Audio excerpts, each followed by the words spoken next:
Hey guys, it's towniesimbuilds here, and welcome back to another bite-sized speed build. Now, I've been really excited to share this one with you guys, and as you can tell from the title, this is a modern Japanese-inspired treehouse. And this one I've actually been working on since last week, and I did finish up with it pretty early. I've been kind of in the middle of different projects. I've been doing some lore, I've been working on this big base game lot for you guys.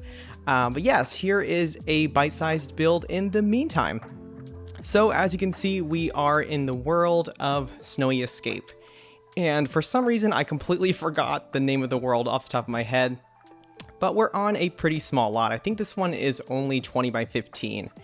And right now, I did grab a large tree from the Snowy Escape pack. And to be honest with you guys, I don't really know the exact species, but I do believe it's some larger variety of bonsai. So that is the base. And the aesthetic I'm going for is a little bit more on the modern side. It's a little bit more contemporary.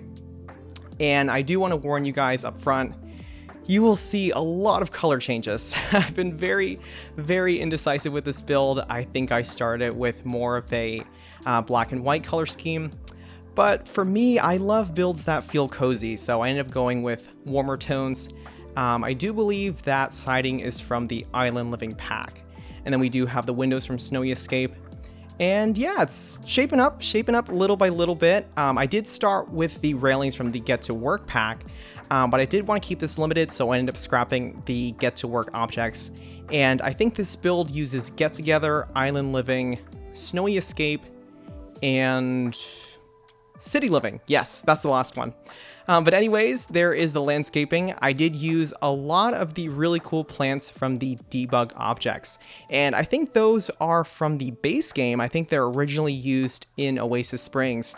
And I thought it was really cool to mirror the spiky leaves and the spiky ferns of the bonsai itself. So I definitely wanted to keep that going on.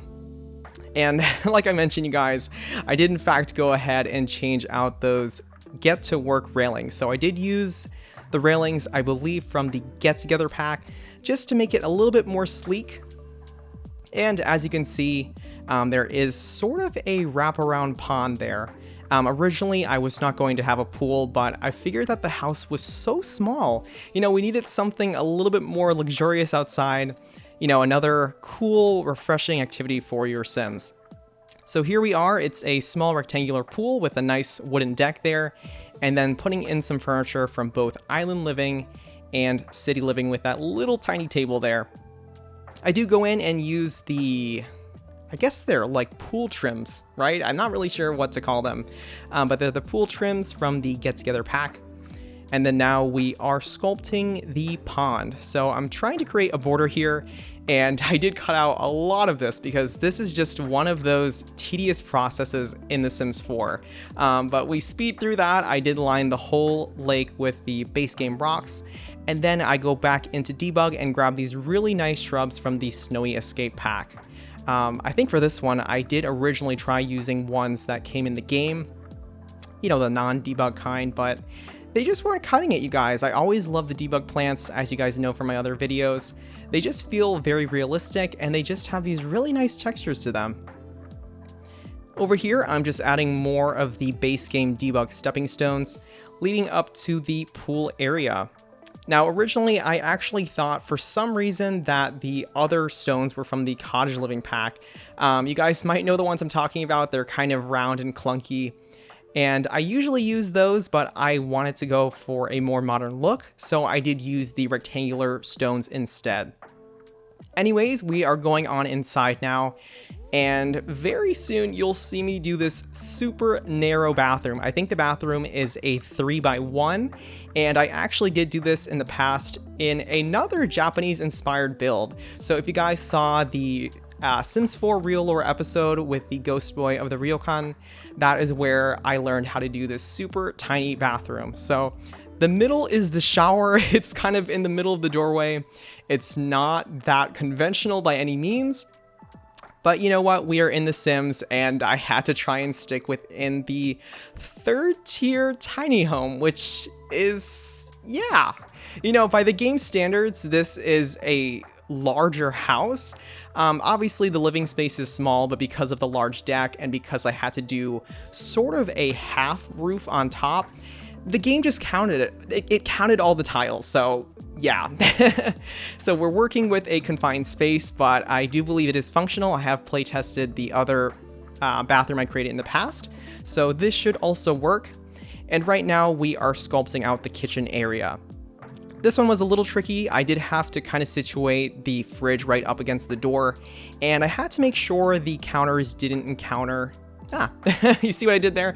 I had to make sure the counters did not encounter the window itself. I do try to keep those little things realistic. I don't like when things kind of clip through in unnatural spaces, so that is what I did there. And for the first time ever, I used those upper shelves from the Island Living pack. I don't think I've ever used them in any build, so I thought this was a good time to do so. Now, right there, you guys are seeing me have a debacle with the bed situation. I went through a lot of options. I was trying to resolve the area where I wanted the bed to be, and ultimately, as you can tell, I pushed it back and I created a little tiny dining area in the front entrance, or rather, in the front windows per se. So I do have a laptop there, and a sim can also eat there. They can hold their plate over the computer. So again, not optimal, but we are living in very tight quarters. And just going in and adding some lights as well. Originally, I did think these city living lights were really interesting, but I do end up switching to the Snowy Escape ones instead. We do get a nice fur rug there at the bottom. And then I do find some Snowy Escape paintings as well. I think when I researched them in the past, I believe they're called 𝗧𝗛𝗡𝗞𝗦 paintings, which I thought were really interesting. And they had that nice minimalist feel I was going for. Here we go. We have another debacle here, you guys.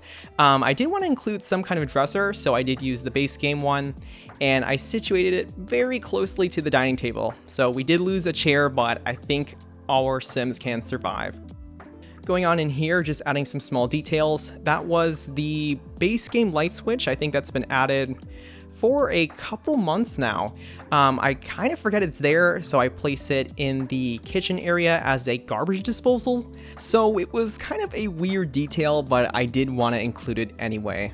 Obviously, it's on the wall towards the front entrance as well. And over here, finally going in and adding a music player. Yep. Just scaling it down, putting it on the shelf along with the, I guess, flowers. I don't really know what kind of flowers they are, but they are from the City Living pack. Going on into the outside now, this area is a little tricky because we do have a little bit of balcony, but we do have the tree kind of poking through a lot of this surface. But I did manage to fit an easel from base game. And then, as you can see, having a debate with the chairs, but we do use the ones from Snowy Escape. And then I will eventually get a rug there as well. I think originally I do use another fur rug, but I figured that, you know, if it's raining outside, that thing is going to get so mucky. So I do use a different rug. I think this one is from City Living. And yeah, just something a little different for the outside. Completing the balcony area is just some of the plants from the Snowy Escape pack. Again, it's actually not an object I use a lot. But finishing off the build, we're just doing some touch-ups on the landscape here, putting in some lily pads to complete the pond. Alright guys, and that is a wrap on the modern Japanese-inspired treehouse. Now, as always, you guys know I love hearing all of your thoughts and feedback in the comments, and as per usual, this is still a no CC, no mod limited pack build. With that said, I'm going to leave you guys with the remainder of the cinematics and the final lot specs for you guys as well. As always, this has been 𝗬𝗛𝗏𝗡𝗏𝗡 signing off. Thank you so much for watching, guys.